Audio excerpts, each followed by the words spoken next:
When was the last time you make chicken pie in your house? Do you actually know that you can make this chicken pie in your own kitchen with the things you get for your house? Oh yeah, now come with me. Let's do this together. So this one and the chicken we want use now, my people. I've already washed and then we can cut and small. Put am for inside this our odogu machine.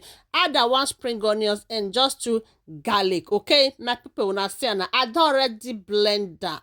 This odogu machine they do a lot for me in my kitchen. So after that one, my people go come put our pot for fire, pot a bit fry pan, anyone we shall call it. They add a small oil, onions. Then this one and the chicken and the spices when I get for my kitchen. This thing is very, very simple and easy. Look at it now. Our chicken is chicken already. So after this one, my people, I will come separate them because I can't realize say the chicken in many, so I not go use everything finish and I don't want waste am. So I can't remove small, put am for one corner. Then waiting I go use that one to make, I go show now for another video because I know now for this my house anything not the waste. You understand? As far as say now food, more you know the waste for this my house. So after that one, my people, I can't add my carrots when I slice with my Irish potato, put everything together. As I taste and the taste was not tasty the way I want it in my mouth, then I can add a small seasoning powder and salt. Then we'll come put our water and everything for combine, come to an agreement together. You understand? Then we'll come cover and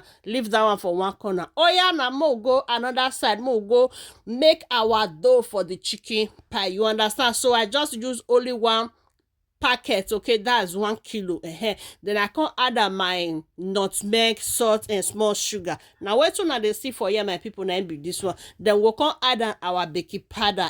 After that one, I can put on my butter. Now the butter when I use now be this one.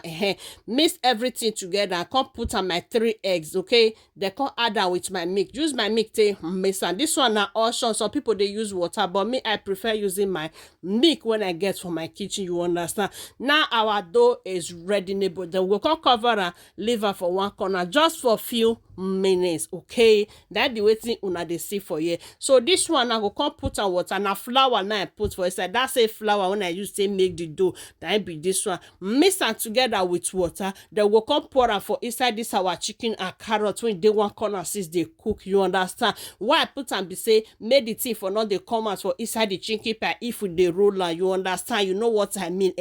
Now make me put that one. Although na option, if you want you can put, if you don't want you can still skip that part. Now everything is almost ready, neighbor, my people. So we'll can start to dey make this our chicken pie and we'll can roll am. Una know say with chicken pie, fish pie and meat pie, na rolling na it always dey easy. Easy a bit there. I don't know, but to me it's like easy to me. Hey, you understand?